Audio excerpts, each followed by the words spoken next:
موضوع الدرس فی فضائل سورۃ الاخلاص، سورۃ تفسیر ابن کثیر۔ الحمد للہ رب العالمین،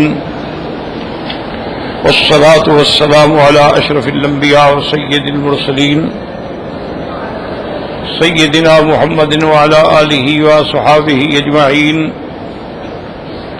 اللہم صل علی سیدنا محمد وعلی آل سیدنا محمد کما صلیت علی ابراہیم وعلی آل ابراہیم فی العالمین انک حمید مجید۔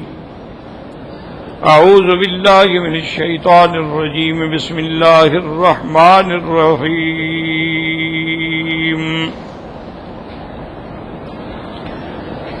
قل هو اللہ احد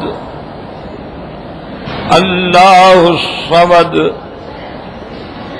لم یلد ولم یولد ولم یکن له کفوا احد۔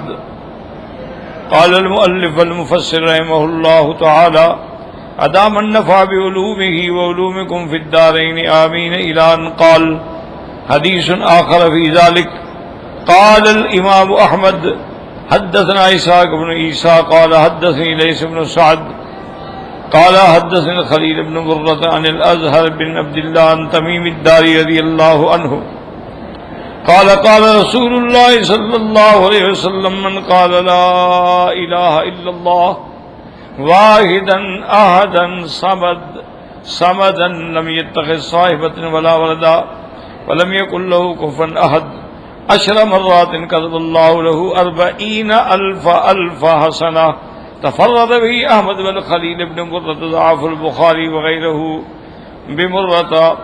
اب اس حدیث میں امام احمد رحمۃ اللہ علیہ روایت فرماتے ہیں کہ حضرت تمیم الداری رضی اللہ تعالیٰ عنہ نے فرمایا کہ حضور صلی اللہ علیہ وسلم نے فرمایا کہ جو شخص یہ کلمات 10 دفعہ کہے لا الہ الا اللہ واحدا احدا صمدا لم يتخذ صاحبة ولا ولدا ولم يكن له كفوا احد، 10 دفعہ کہے تو اللہ تبارک و تعالیٰ اس کے لیے 40,000 حسنہ یعنی 40,000 کو پھر 1000 سے ضرب دیں تو کتنا کروڑ بن جائے گا، اتنی نیکیاں اللہ تبارک و تعالیٰ لکھتے ہیں۔ گو امام بخاری فرماتے ہیں کہ یہ روایت ضعیف ہے، لیکن یاد رکھیں کہ فضائل اعمال میں ضعیف روایت بھی قبول ہوتی ہے، ہمیشہ ایک یاد رکھ لیں۔ ایک ہوتے ہیں عقائد، عقیدے کی بات ہو تو وہ تو قرآن پاک سے اور حدیث بھی ایسی مشہور متواتر قطعی الثبوت قطعی الدلالہ اس سے ثابت ہوتی ہے، اور اسی طرح اس کے بعد درجہ ہوتا ہے احکام کا، اس کے لیے بھی صحیح حدیث کی ضرورت ہوتی ہے، اور اس کے بعد درجہ ہوتا ہے فضائل کا بھی۔ طواف کی فضیلت کیا ہے، درود شریف پڑھنے کی فضیلت کیا ہے، سورۃ الاخلاص پڑھنے کی فضیلت کیا ہے، سورۃ الکافرون کی فضیلت کیا ہے، تو اس کے اندر تمام محدثین کا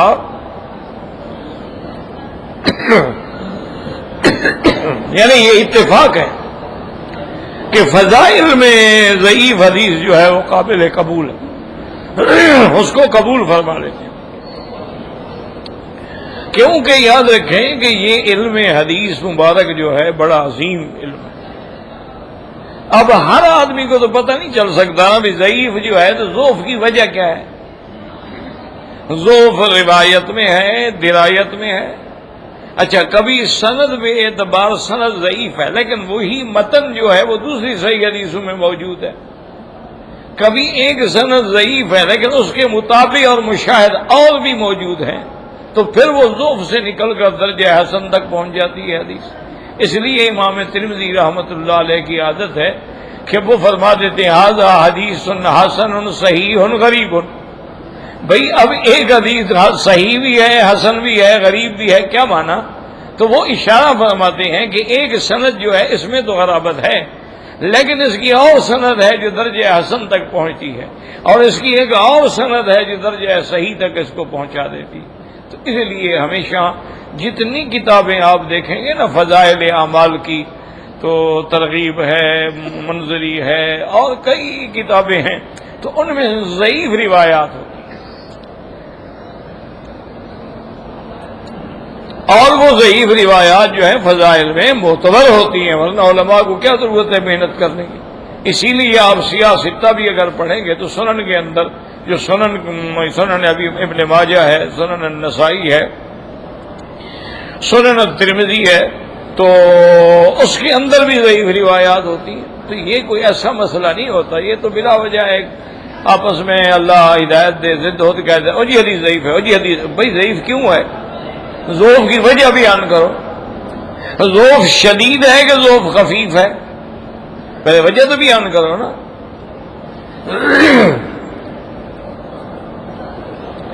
حدیث آخر قال الامام احمد ايضا حدثنا حسن بن موسى قال حدثنا ابن لهيعة قال حدثنا زياد بن فائد عن سهل بن معاذ بن انس الجهني عن ابيه عن رسول الله صلى الله عليه وسلم قال من قرأ قل هو الله احد بختمها يختمها 10 مرات بنى الله له قصرا في الجنة. فقال عمر رضي الله عنه نستكثر يا رسول الله فقال رسول الله صلى الله اكثر واطيب تفرد به احمد۔ اس حدیث مبارک میں آتا ہے کہ حضور پاک نے ارشاد فرمایا جو آدمی سورت قل هو اللہ احد مکمل یعنی 10 دفعہ پڑھتا ہے تو اللہ تبارک و تعالی اس کے لیے جنت میں ایک محل بنا دیتے ہیں۔ حضرت عمر نے عرض کیا کہ یا رسول اللہ اذن نستکثر، ہم تو بہت محل بنائیں گے، ہم اور زیادہ پڑھا کریں گے روزانہ۔ آپ نے فرمایا اللہ کی مزاحمت جو ہے وہ اس سے بہت زیادہ ہے، تمہارے تصورات سے بھی زیادہ ہے۔ اللہ تبارک و تعالیٰ کی رحمت جو ہے، آپ نے فرمایا اللہ اکثر واطیب تفرد به احمد ورواه ابو محمد الدارمی فی مسنده فقال حدثنا عبد الله بن يزيد قال حدثنا حيوة قال حدثنا ابو عقيل وهو ابن معبد قال الدارمی وكان من الابدال انه سمع سعيد بن المسيب يقول ان نبي الله صلى الله عليه وسلم قال من قرأ قل هو الله احد 10 مرات بنى الله له قصرا في الجنة ومن قرأها 20 مرة بنى الله له قصرين في الجنة ومن قرأها 30 مرة بنى الله له 3 قصور في الجنة۔ فقال عمر بن الخطاب يا رسول الله نكسر قصورنا، فقال رسول الله صلى الله عليه وسلم الله اوسع من ذلك وهذا مرسل جيد۔ سعید بن المسیب فرماتے ہیں کہ میرے آقا نے رحمت دو عالم نے فرمایا کہ جو آدمی سورۃ اخلاص 10 دفعہ پڑھے گا اللہ اس کے لیے جنت میں ایک گھر بنائیں گے، اگر 20 دفعہ پڑھے گا تو 2 گھر بنائیں گے، اور اگر 30 دفعہ پڑھے گا تو 3 گھر بنائیں گے۔ حضرت عمر رضی اللہ تعالیٰ نے عرض کیا کہ یا رسول اللہ پھر ہم اور زیادہ محل بنائیں گے۔ آپ نے اللہ کی رحمت اس سے وسیع ہے، تم سوچ بھی نہیں سکتے ہو۔ حدیث آخر قال الحافظ ابو یعلا الموصلی حدثنا نصر بن علی قال حدثنی نوح بن قیس قال اخبرنی محمد العطار قال اخبرتنی ام کثیر الانصاریہ عن انس بن مالک رضی اللہ تعالی عنہ عن رسول اللہ صلی اللہ علیہ وسلم قال من قرأ قل هو اللہ احد 50 مرة غفر اللہ له ذنوب 50 سنہ۔ اسنادہ ضعیف، اس روایت میں آتا ہے کہ اس حدیث میں انس بن مالک فرماتے ہیں کہ حضور پاک نے فرمایا کہ جو آدمی سورۃ الاخلاص جو ہے اس کو 50 دفعہ پڑھے گا تو اللہ تبارک و تعالیٰ اس کے 50 سالوں کے گناہ معاف فرما دیں گے۔ گو اس کی سند ضعیف ہے لیکن فضائل اعمال میں معتبر ہے۔ حدیث آخر قال ابو یعلا حدثنا ابو الربیع قال حدثنا حاتم بن میمون قال حدثنا ثابت رضی اللہ تعالی عنہ قال قال رسول اللہ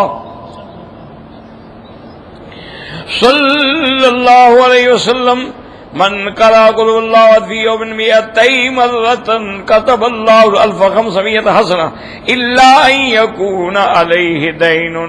اسناده ضعيف نادم مضاعف البخاري رحمه الله وغيره. رواه الترمذي عن محمد بن مرزوق البصري عن حاتم بن ميمون قال من قرأ كل يوم 200 مرة قل هو الله أحد محي عنه ذنوب 50 سنة إلا أن يكون عليه دين. اس حدیث میں آتا ہے کہ میرے آقا نے فرمایا کہ جو آدمی سورۃ اخلاص 200 دفعہ روز پڑھے گا اللہ تبارک و تعالی اس کو الفا و خمسمائۃ حسنہ 2500 نیکیاں عطا فرمائیں گے. اور دوسری روایت میں ہے کہ اللہ اس کے 50 سال کے گناہ جو ہیں وہ معاف فرما دیں گے لدین، مگر قرض جو ہے وہ معاف نہیں ہوگا، کیونکہ اللہ حقوق العباد حقوق اللہ معاف ہو جاتے ہیں، لیکن جو قرضہ ہے وہ تو بندے کا حق ہے، وہ اللہ معاف نہیں کرتے ہیں جب تک بندہ معاف نہ کرے. تو اس لیے کوشش کیا کریں کہ زندگی میں انسان پر حالات ہیں قرضے ہو جاتے ہیں، لیکن کوشش کریں کہ زندگی میں ادا ہو جائے تاکہ انسان پھر قرضوں کی وجہ سے قبر میں نہ پکڑا جائے. تو اس کے لیے ارادہ ہو، نیت ہو، ہمت ہو تو اللہ تبارک و تعالیٰ قرض اتار دیتے ہیں. اور اس کا جو عمل لکھا ہے بزرگوں نے وہ یہی ہے کہ جو آدمی صبح و شام یعنی 24 گھنٹے میں کسی وقت بھی اگر استغفار جو ہے استغفر اللہ تو پورا پڑھے استغفر اللہ ربی العظیم من کل ذنب واتوب الیہ، یا استغفر اللہ ربی العظیم من کل ذنب واتوب الیہ، یا صرف استغفر اللہ استغفر اللہ استغفر اللہ. تو اگر وہ روزانہ 1000 دفعہ پڑھا کرے تو اس پر اگر پہاڑ قرضوں کا ہے تو وہ بھی اتر جاتا. اللہ تبارک و تعالیٰ ایسی جگہ سے دروازے کھولتے ہیں کہ بندہ سوچ ہی نہیں سکتا. سیدنا حسن ابن علی رضی اللہ عنہما، حضرت حسن حضرت حسین کے بڑے بھائی،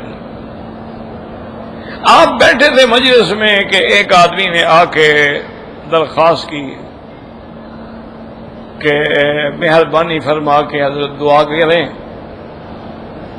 ہمارے علاقے میں قحط کی شکل ہو گئی ہے، مدتیں ہو گئیں بارش نہیں برستی، اور جب پانی نہیں ہوگا تو صاف ظاہر ہے کہ پھر قحط ہوگی، کیونکہ ہر چیز کی زندگی تو اللہ نے پانی بنایا ہے. جی اللہ من الماء کل شیء حی. تو آپ نے فرمایا کہ سب استغفار کرو، استغفار استغفار زیادہ کرو. کچھ دیر کے بعد ایک اور آدمی آیا، اس نے کہا حضرت میں جو بھی کام کرتا ہوں نا مال میں برکت ہی نہیں ہوتی، گھاٹا ہی گھاٹا ہے، نقصان ہی نقصان. بڑا محنت کرتا ہوں، بڑی سوچ بچار سے سودا لیتا ہوں، لیکن اب خدا کی شان ہے، سودا لے کے آؤ چیز کا ریٹ ہی گر جائے تو کیا کرو گے؟ تمہارا عقل کیا کر لے گا؟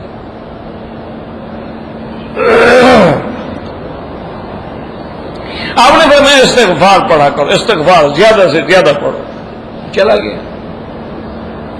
ایک اور آدمی آیا، اس نے کہا حضرت مہربانی فرمائیں میں نوجوان آدمی ہوں، میری بیوی بھی نوجوان ہے اور میری اولاد نہیں ہوتی، حالانکہ میرے بھائیوں کی بھی اولادیں ہیں اور میری بیوی کی جو بہنیں ہیں ان کی بھی اولادیں ہیں، لیکن ہماری اولاد نہیں ہوتی. تو آپ نے فرمایا استغفار پڑھا.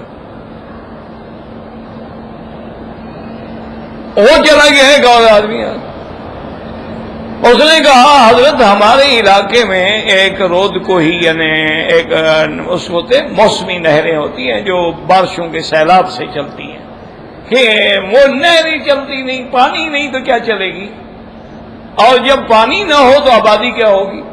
اب نے فرمایا استغفار پڑھو. وہ چلا گیا. جب سارے سائل ختم ہو گئے تو حضرت کے جو ساتھی تھے نا بے تکلف، انہوں نے کہا حضرت آج تو آپ نے کمال فرما دیا، جو آدمی آتا ہے فرما دے استغفار پڑھو. یعنی آپ نے کسی کو اور کوئی وظیفہ بتلایا ہی نہیں، استغفار پڑھو استغفار پڑھو استغفار پڑھو. آپ نے فرمایا اللہ کے بندے یہ میں نے تو نہیں کہا، یہ تو اللہ نے فرمایا ہے قل تستغفروا ربکم انہ کان غفارا. اللہ سے معافی مانگو، استغفار کرو، اللہ بخشنے والے ہیں. یرسل السماء علیکم مدرارا، آسمان سے تم پہ متواتر بارشیں برسائیں گے.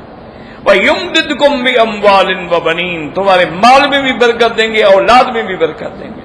وَيَجْعَلْ لَكُمْ جَنَّاتٍ وَيَجْعَلْ لَكُمْ أَنْهَارًا، اللہ تمہارے لیے باغ لگوا دیں گے اور نہریں جاری کر دیں گے. یہ تو خدا کا قرآن کہہ رہا ہے، میں نے تو نہیں کہا.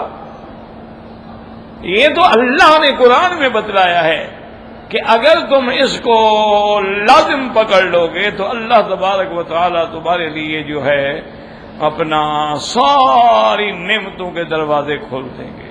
اسی لیے مومنوں کی صفت بھی آئی ہے قرآن میں، وَبِالْأَسْحَارِ هُمْ يَسْتَغْفِرُونَ، جو ایمان والے ہیں وہ تہجد کے وقت استغفار کرتے ہیں. تہجد کے وقت میں استغفار کرنا جو ہے ایک بہت بڑی نعمت ہے. اللہ تبارک و تعالیٰ کی رحمت آتی ہے. یعنی یہ تو ایسی چیزیں ہیں نا، وہ جیسے کہتے ہیں ہاتھوں پہ سرسوں جماؤ، یعنی یہ ایسی چیزیں آپ تجربہ کریں جن لوگوں کو الحمدللہ اللہ نے توفیق دی. ہاں ایک شرط ہوتی ہے، یاد رکھو، جب تک یقین کامل نہ ہو تو اثر نہیں ہوتا.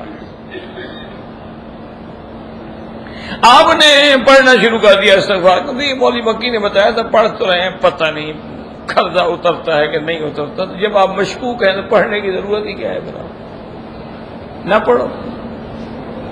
بھئی قرآن کا جب حکم ہے تو پھر شک کا کیا مطلب ہوا؟ پھر شک کرنے والا تو کافر ہو گیا نا.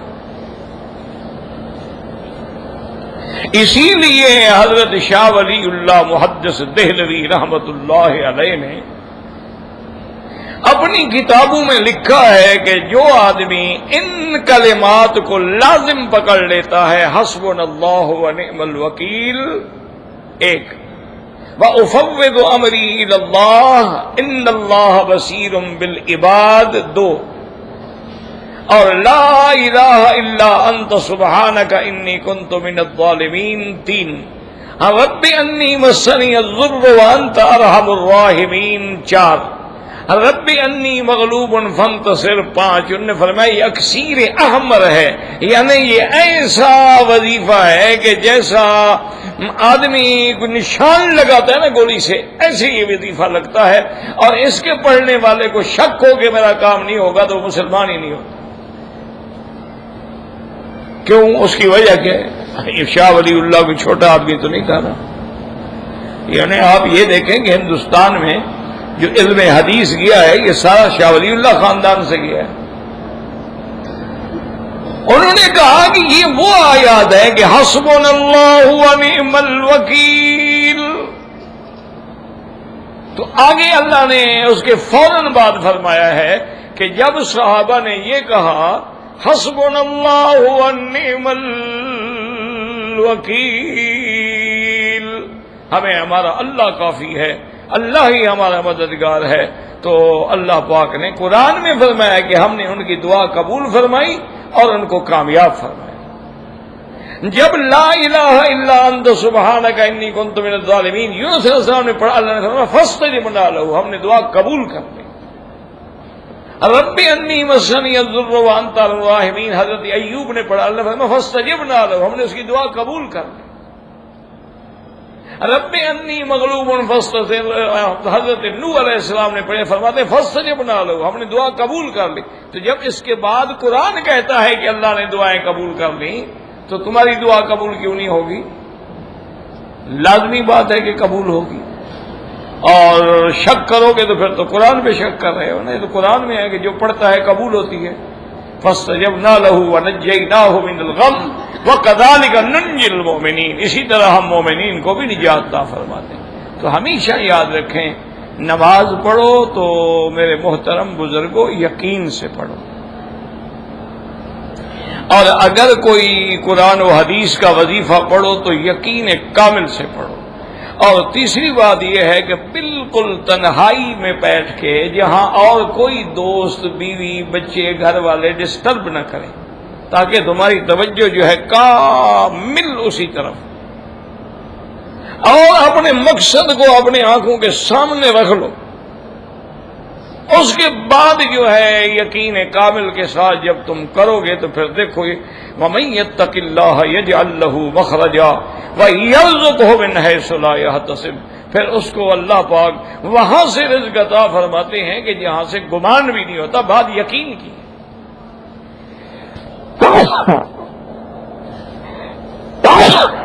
الحمدللہ علی کل حال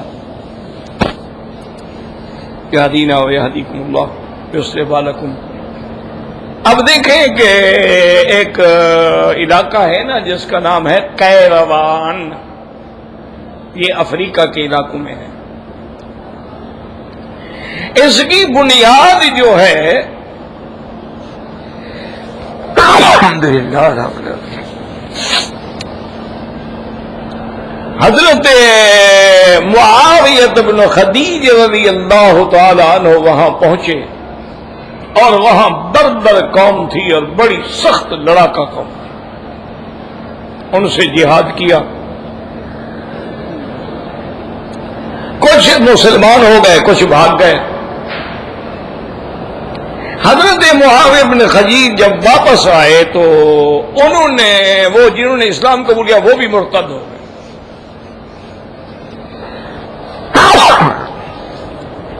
الحمدللہ علی کل حال لا حول ولا قوة۔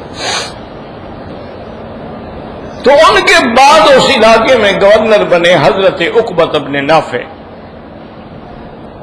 وہ جب تشریف لائے تو انہوں نے حالات دیکھے، انہوں نے کہا جی وہ قوم تو پھر مرتد ہو گئی۔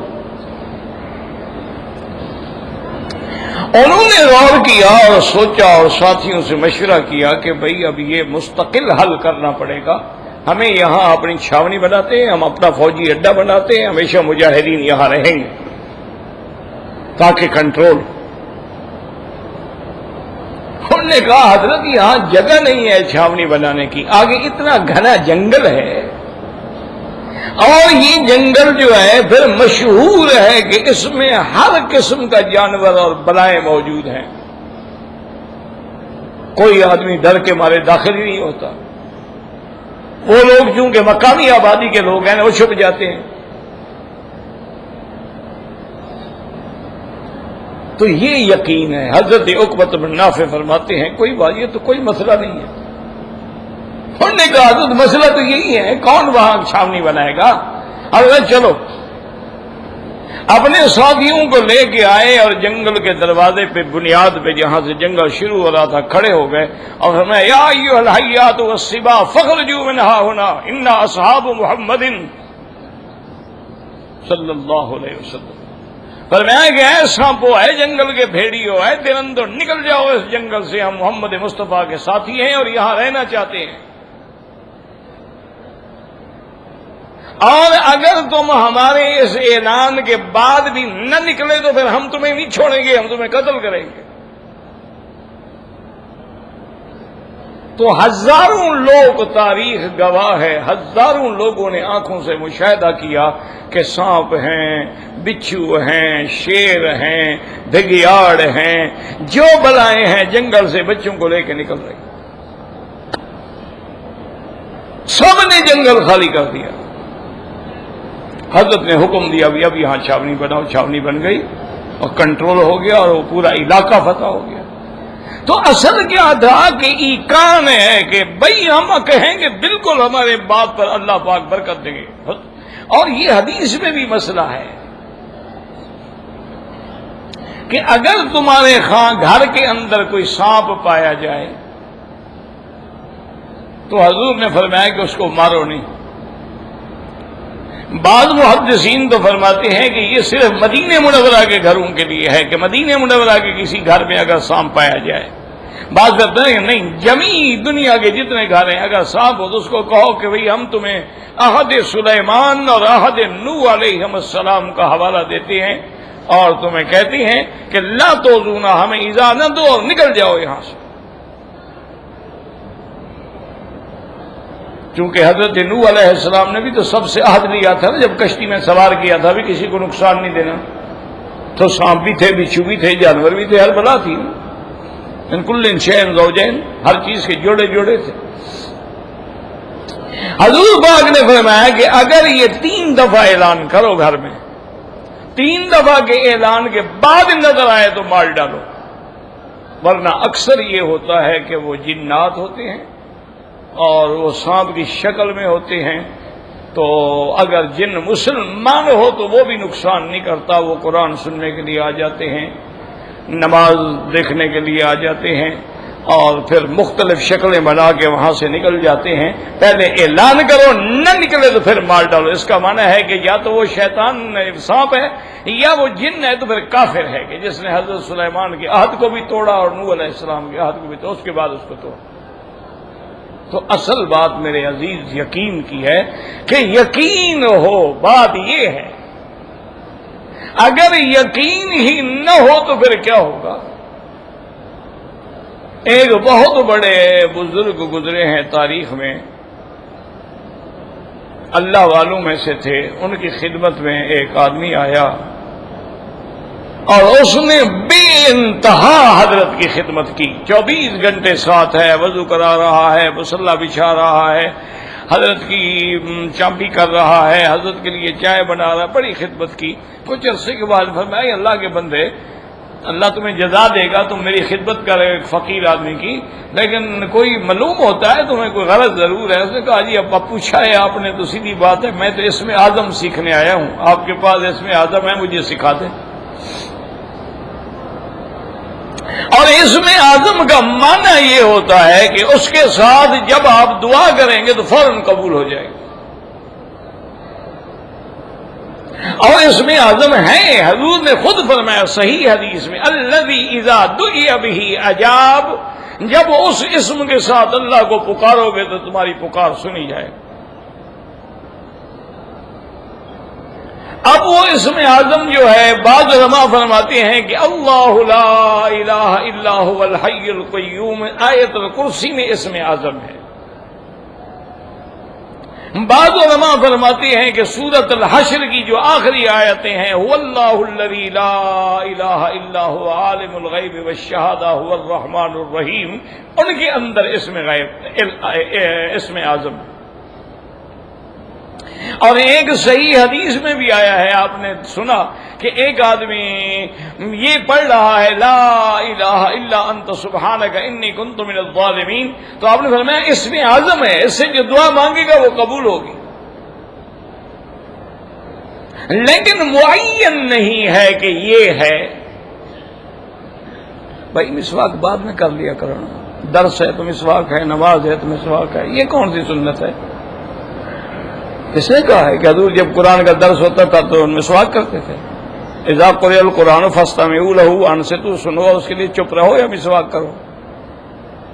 بس ایک ذوق ہے، پڑھ لیا حدیث میں مسواک کی فضیلت ہے، یہ نہیں پتا بھی کب فضیلت ہے. عند کل صلاۃ تو پڑھ لیا، لیکن عند کا معنی ہی ان کو نہیں آتا. اللہ کی رحمت. ان الدین عند اللہ الاسلام، پھر اسلام تو اللہ کے پاس ہوا نا، ہمارے پاس تو نہ ہوا. تو اللہ کے بندے یہ اچھا نہیں لگتا آدمی کو بیٹھا ہو بندوں میں. اور مسواک سنت ہے، مسواک کا 70 فائدہ ہے، اور ادنا فائدہ یہ ہے کہ اس کا خاتمہ ایمان پہ ہوگا.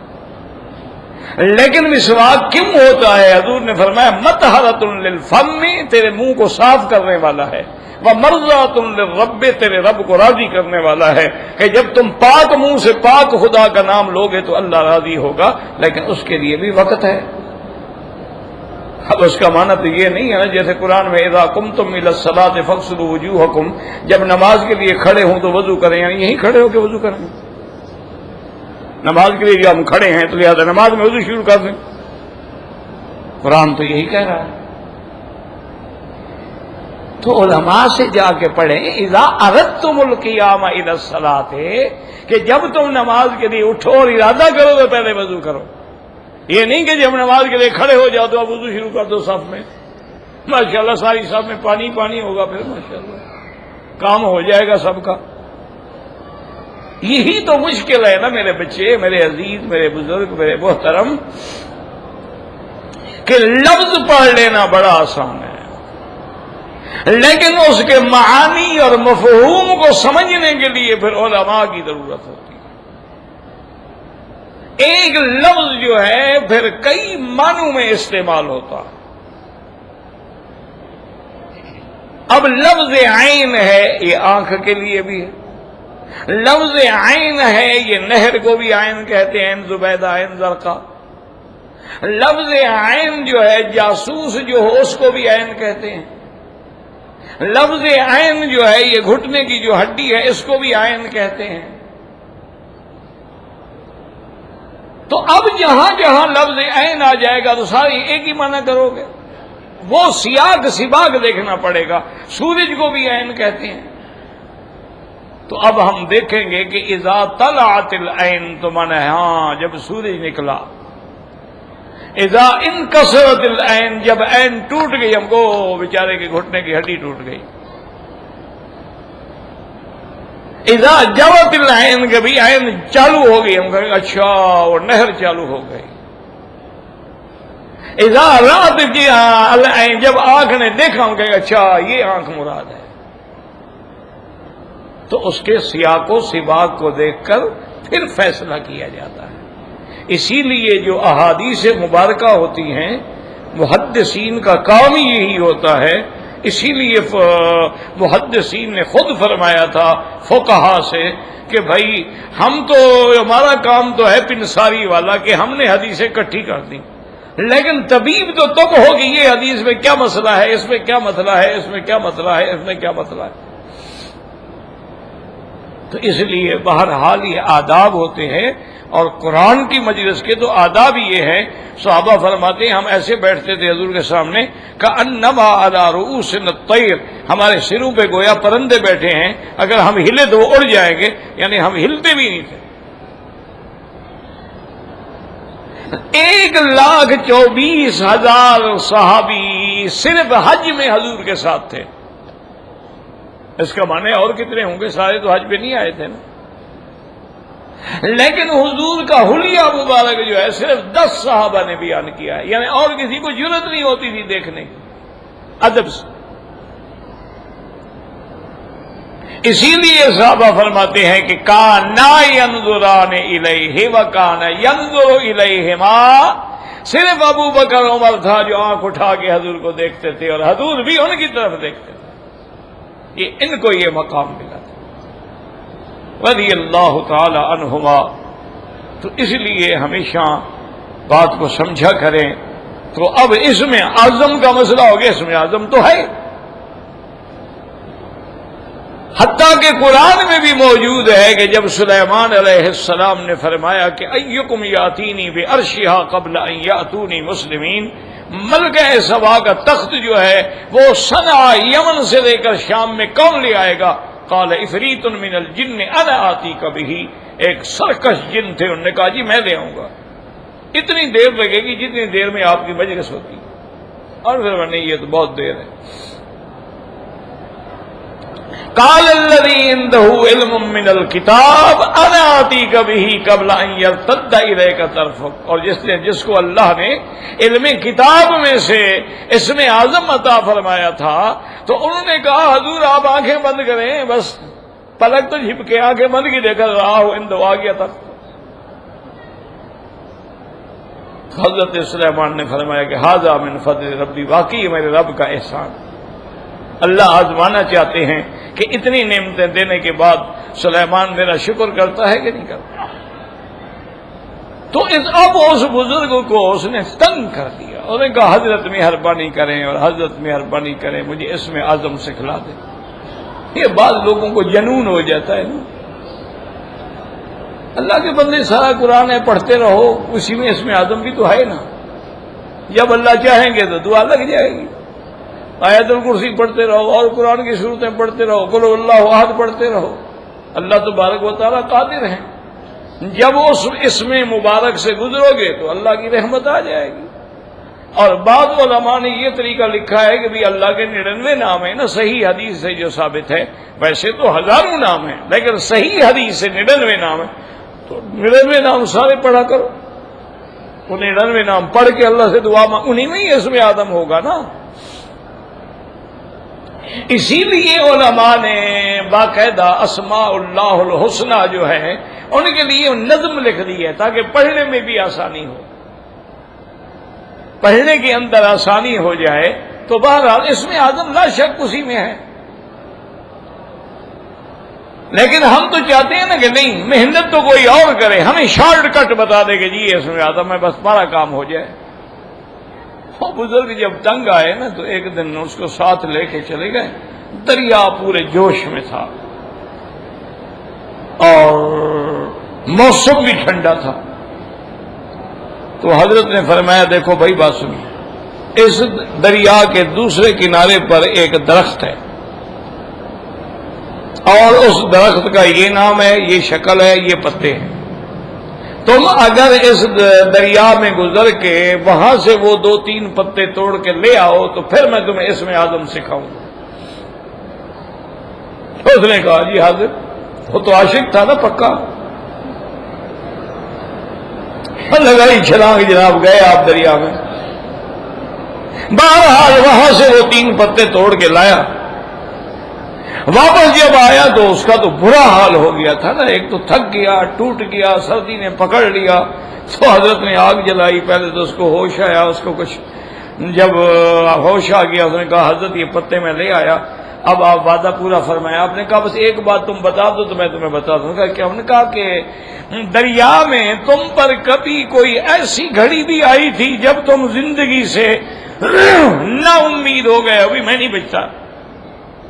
انہوں نے کہا حضرت واپسی پہ ایسی حالت ہو گئی تھی، کنارہ ابھی دور تھا اور میرے اعضاء شل ہو گئے، سردی کی وجہ سے میں ہاتھ نہیں ہلا سکتا تھا تیرنے کے لیے، نہ میں پاؤں ہلا سکتا تھا، تو مجھے یقین ہو گیا کہ اب میری موت کا وقت قریب آ گیا۔ تو میں اس وقت پھر تم نے کیا کہا تھا؟ اور میں نے کہا تھا یا اللہ مجھے بچا لے۔ فرمایا یہی تو اسم اعظم ہے اللہ کے بندے۔ پھر اللہ نے تمہیں بچا لیا کہ نہیں بچا لیا؟ لیکن کہنا ایسے پڑے گا جیسے تم نے دریا میں کہا تھا، جب اس درد سے کہو گے تو یہی اسم اعظم ہے۔ تو اس لیے ہمیشہ یاد رکھیں کہ جب توجہ کامل ہو، ارتکاز کامل ہو، یقین کامل ہو، یہی وجہ تھی نا، دیکھیں نا جی کہ علامہ اقبال اسی لیے کہتے ہیں نا کہ بات کیا تھی کہ نہ روم و ہیرا سے دبے چند بے تربیت اونٹوں کے چرانے والے، یعنی نہ تربیت ہے نہ باقاعدہ فوج ہے۔ حضرت عمر جب خلیفہ بن کے آ رہے تھے مکہ مکرمہ، تو راستے میں جب آئے نا وادی میں، یہ تنعیم سے پہلے ساتھ وادی میں، تو حضرت اترے، 2 رکعت بھی پڑھی اور روتے روتے روتے روتے داڑھی بھیگ گئی۔ صحابہ نے پوچھا حضرت کیا بات ہے؟ فرمایا یہاں میں آ کے اونٹ چرایا کرتا تھا، آج میں خلیفۃ المسلمین بن کے گزر رہا ہوں، مجھے آج وہ جگہ یاد ہے کہ یہاں میں نے اونٹ چرایا ہے، لیکن آج اللہ نے مجھے مسلمانوں کا خلیفہ بنایا ہے اور آج میں امیر المومنین بن کے جا رہا ہوں۔ اور پھر جس کے نام سے قیصر و کسریٰ کانپتے تھے، جس کے نام سے شاہان کفار کانپتے تھے، جس کے درے سے بڑے دشمن کانپتے تھے، وہ حضرت عمر تھا رضی اللہ تعالی عنہ وارضاہ۔ تو اس لیے یاد رکھیں کہ ساری باتیں بالکل حق ہیں۔ خود حضور نے دعا مانگی ہے اللہ تبارک و تعالی سے کہ یا اللہ انی اسألک باسمک الحسنی، اور اس میں ہے کہ الذی استأثرت بہ فی علم الغیب عندک، کہ جو آپ نے اپنے علم میں رکھا یا کسی کو عطا فرمائے اس کے بدلے میں ہم دعا مانگ رہے ہیں۔ تو اس کا آسان حل یہی ہے کہ للہ الاسماء الحسنی، اللہ کے نام ہیں بڑے بڑے پسندیدہ، ان سے اللہ کو پکارا کرو تو اللہ تمہاری مشکل جو ہے وہ حل فرما دیں گے۔ تو اس لیے اس حدیث مبارک میں بھی آتا ہے کہ اب دیکھو نا جی کہ اگر 200 دفعہ پڑھے تو اس کے 50 سال کے گناہ ختم، لیکن قرضہ معاف نہیں ہوگا۔ قرضہ جو ہے وہ حقوق العباد ہے، اس لیے کوشش کریں کہ قرضہ ہے تو زندگی میں یا معافی لے لیں یا معاف کرا لیں یا ادا کر لیں۔ وقال الترمذي بهذا الاسناد عن النبي صلى الله عليه وسلم قال من اراد ان ينام على فراشه فنام على يمينه ثم قرأ قل هو الله احد 100 مرة فاذا كان يوم القيامة يقول له رب عز وجل يا عبدي ادخلي على يمينك الجنة ثم قال غریب حدیث ثابت قد رواه ابن غیر هذا الوجه عنه۔ اس حدیث میں آتا ہے کہ میرے آقا نے رحمت دو عالم صلی اللہ علیہ وسلم نے فرمایا کہ جب تم سونے لگو اپنے بستر پر تو دائیں ہاتھ پہ لیٹ۔ یہ سنت انبیاء ہے کہ جب بھی لیٹو دائیں ہاتھ پہ لیٹو، اور حضور یہ دانا ہاتھ جو ہے نا اس کو یہاں اپنے رخسار کے نیچے بھی رکھتے تھے کچھ دیر کے بعد ہٹا لو چاہے، لیکن یہ سنت ہے وہ یہی ہے۔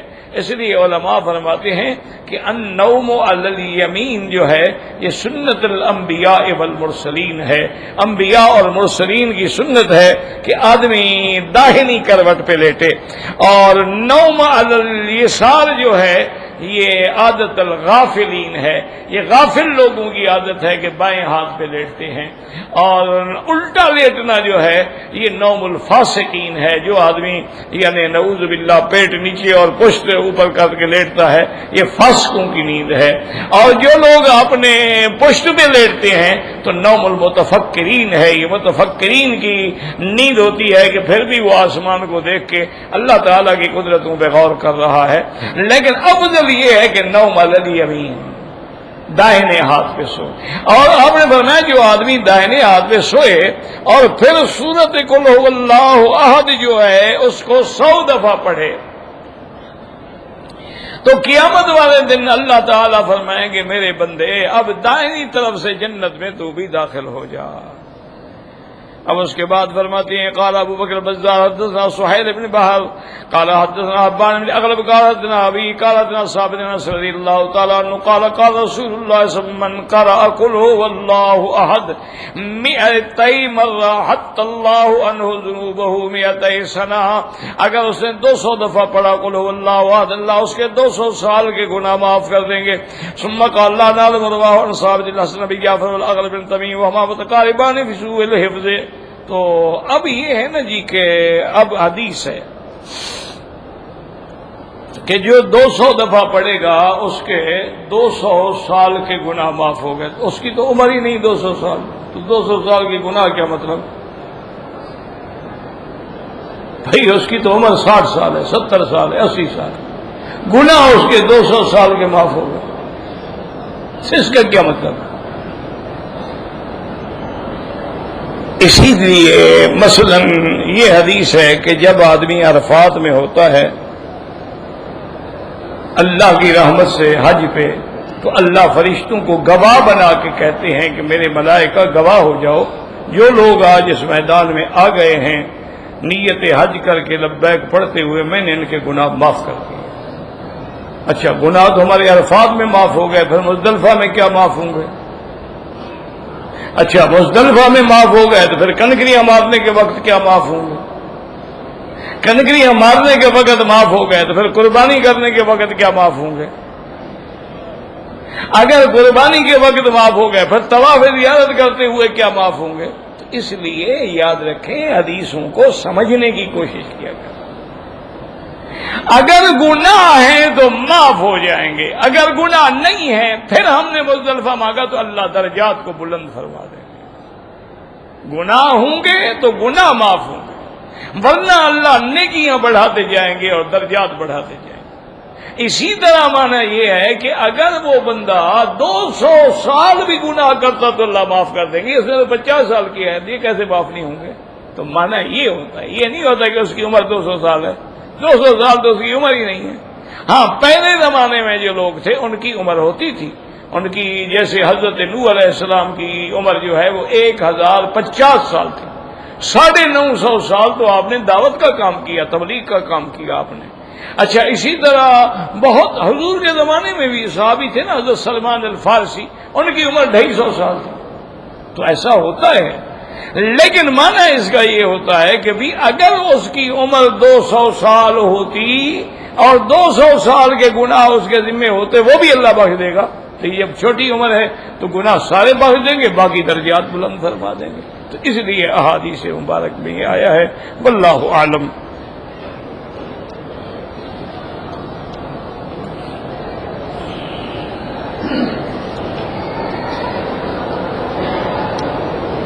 میں قادیانیوں سے کاروبار نہیں کرتا، بہت اچھا کرتے ہیں، یہ غیرت ایمانی کا تقاضا ہے کہ وہ گستاخ رسول ہیں، منکر نبی ہیں، منکر نبوت و رسالت ہیں، ایسے لوگوں سے آدمی تعلق نہ رکھے، بڑی اچھی بات، آپ اچھا کرتے ہیں۔ لیکن دیکھو نا جی، ایک ہے کافر، ایک کافر کے ساتھ گستاخ بھی ہے، فرق ہے دونوں میں۔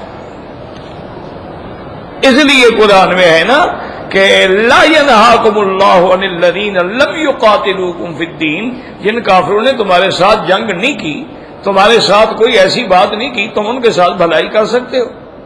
اللہ نے تو ان سے منع کیا ہے جن نے تم سے جنگ کی، جن نے تمہیں مکے سے نکالا، جن نے تکلیفیں پہنچائیں۔ تو معنی یہ ہے کہ کافروں کے اندر فرق آ گیا نا، اگر ایک کافر ہے اس نے ہمیں کوئی تکلیف نہیں دی تو ہم بھی معاملہ کر سکتے ہیں۔ لیکن یہ قادیانی وغیرہ جو ہے یہ تو کفر سے بھی آگے نکل گئے ہیں نا، تو زندیق ہیں، تو گستاخ رسول ہے کہ نبوت کا دعویٰ کیا اور اس کے بعد اس کا کوئی کبھی کہتا ہے میں مہدی ہوں، کبھی کہتا ہے مجدد ہوں، کبھی کہتا ہے 1000 حسین میری جیب میں پڑے ہوئے ہیں، انا للہ و انا الیہ راجعون۔ ایسے گستاخ کے ساتھ آپ اچھا کرتے ہیں بالکل تعلق نہ رکھیں اور نہ کاروبار کریں، بالکل آپ حضور کے گستاخوں سے نفرت کریں، اس میں کوئی شک ہے؟ یہ ایمان کی نشانی ہے۔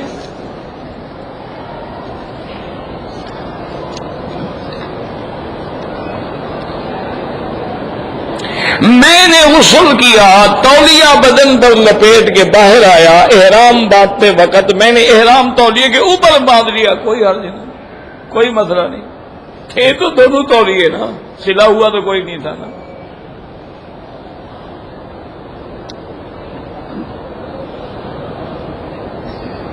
میں نے آپ سے عرض کیا ہے نا، یہی وظیفے تو میں نے بتایا نا، استغفار کرو، سارے کام اللہ بگڑے ہوئے بنا دے گا، حسبنا اللہ و نعم الوکیل پڑھو، ابھی تو بتایا۔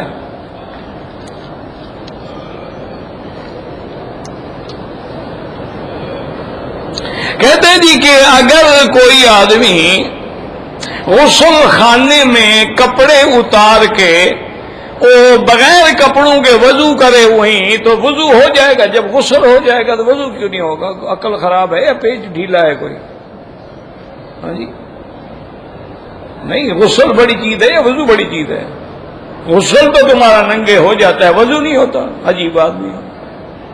اب اس کا کیا علاج ہے؟ اللہ کے بندے جب حمام ہے دروازہ بند ہے، ننگے کا کیا معنی ہے؟ تم سڑک پہ کھڑے ہو۔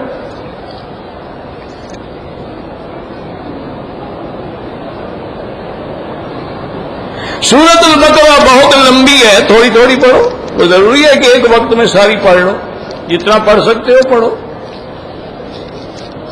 یہ کہتے ہیں تکلیف بھی نہ ہو نا جی، 1 گھنٹہ بھی نہیں لگے گا، تو 24 گھنٹے میں تم اپنی زندگی، اپنی صحت کے لیے، اپنے گھر کی صحت کے 1 گھنٹہ بھی نہیں لگا سکتے، عجیب آدمی ہے۔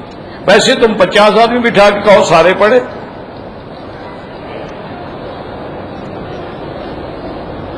کعبہ شریف کے اندر اگر نماز پڑھی جائے تو جدھر بھی رخ کرو، 4 دیواریں ہیں نا، ادھر کرو ادھر کرو ادھر کرو، سب جائز۔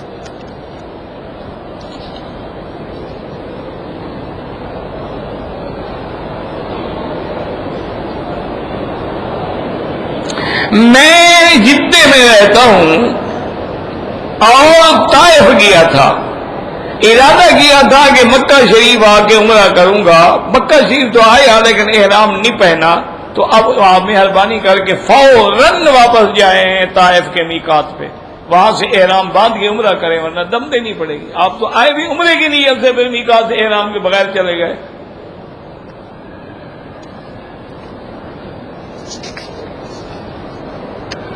سگریٹ پینا حرام ہے، بالکل حرام ہے، یہ تو کئی وجہ سے حرام ہے۔ ایک تو یہ ہے کہ بدبو کی وجہ سے، ایک یہ ہے کہ اپنے پیسے کو حرام کرنے کی وجہ سے، اپنے پیسے کو جلانے کی وجہ سے، اور اپنے نفس کو نقصان پہنچانے کی وجہ سے۔ اس کے تو کئی بلائیں، نقصان، مضرات ہیں، بالکل حرام ہے۔ ٹی وی دیکھنا جائز ہے، جائز چیزیں دیکھو گے تو جائز ہے، بری چیزیں دیکھو گے تو حرام ہے۔ کوئی عالم تقریر کر رہا ہے، آپ دیکھ رہے ہیں، کوئی بات نہیں۔ کعبہ شریف دیکھ رہے ہیں، کوئی بات نہیں۔ قرآن سن رہے ہیں، قاری تلاوت کر رہا ہے، کوئی بات نہیں۔ اگر عورتیں ڈانس کر رہی ہیں دیکھ رہے ہو تو حرام ہے۔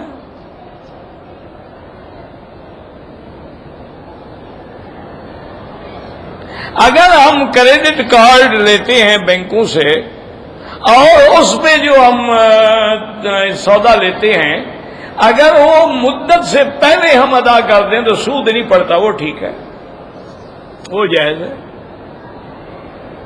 داڑھی رکھنا واجب ہے، سنت کیا بنا، حضور نے ہمیشہ رکھی ہے۔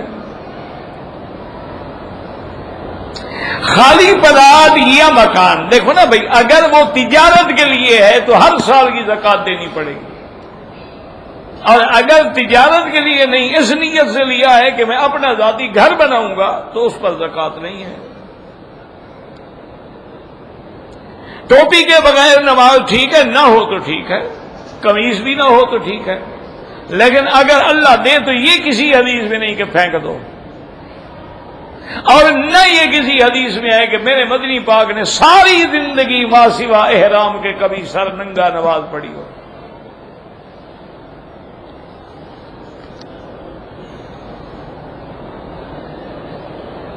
ایک آدمی حج کیا ہوا ہے، عمرے بھی کیے ہوئے ہیں، جدہ میں رہتا ہے، اگر مکے آئے احرام ضروری نہیں ہے، جدہ کوئی میقات تو نہیں ہے نا، اگر باندھے عمرہ کرے مرضی، کرنا کوئی ضروری نہیں۔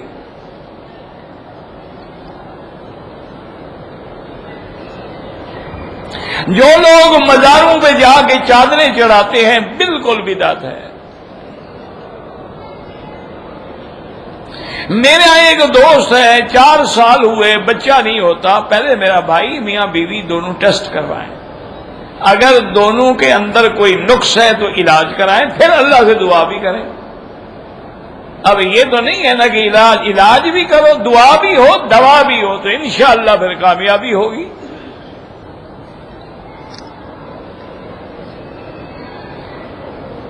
کہ من دخل دار ابی سفیان، یہ کہا ہے، یہ حرم میں آ گیا حضرت، اب کیسے آپ کو ڈھونڈ کے بتاؤں، وہ تو ٹوٹ گیا، مدتیں ہو گئی۔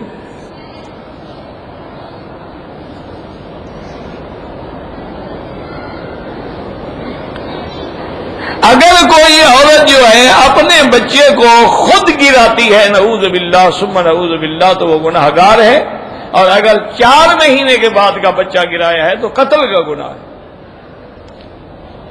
کیونکہ پھر روح پڑ جاتی ہے اس میں۔ میری نمازیں بہت زیادہ قضا ہوئیں، سب سے پہلے تو سچے دل سے توبہ کرو کہ حقوق اللہ ہے، اللہ معاف کر۔ اس کے بعد جتنا ہو سکے نفل نہ پڑھو، سنت غیر مؤکدہ نہ پڑھو، قضا نمازیں پڑھتے رہو جب تک زندگی ہے۔ مرد اپنے بالوں میں رنگ لگا سکتے ہیں، کالا نہ ہو، باقی جو بھی ہو لگا سکتے ہیں۔ عمرہ کرنے سے حج فرض نہیں ہوتا، لیکن اگر اللہ پیسے دے تو حج کی نیت کر کے آؤ۔ حج بدل کرنا بالکل جائز ہے۔ طلاق دینے کا طریقہ یہ ہے کہ عورت پاک ہو حیض کے بعد طہر میں، اور میاں بیوی ملے بھی نہ ہوں، ایک طلاق دے بس۔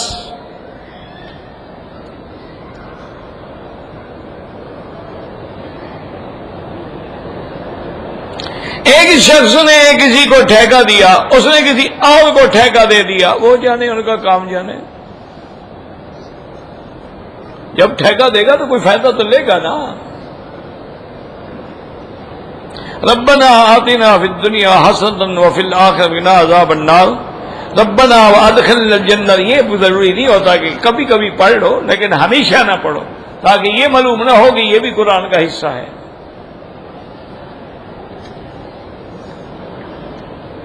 ایک عمرے میں احرام میں 2 عمرے کریں، 100 کرو، جب تک وہ پاک ہے پہنتے رہو، جاؤ نیت کرو، آؤ عمرے کرو۔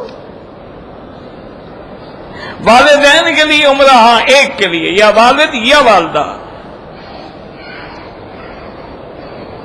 مولانا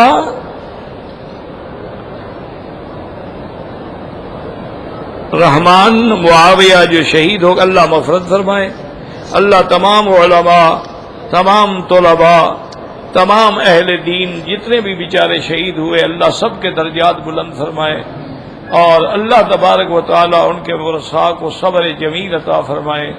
اللہ عالم اسلام پہ اپنی رحمت نازل فرما، یا اللہ اپنے عذاب رفع فرما، یا اللہ اپنے عذاب رفع فرما، یا اللہ مسلمانوں کی جان مال آبرو عزت کی حفاظت فرما، یا اللہ بیماروں کو شفا عطا فرما، بے حیاؤں کو حیا عطا فرما، بے اولادوں کو اولاد عطا فرما، بے دینوں کو دین عطا فرما، قرض داروں کے قرض ادا فرما۔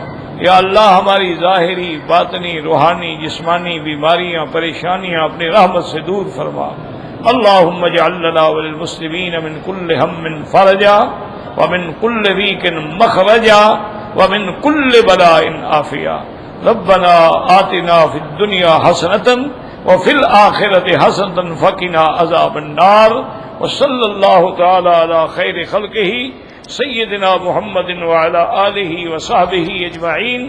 اللہم صل علی سیدنا محمد وعلى آل سیدنا محمد وبارک وسلم۔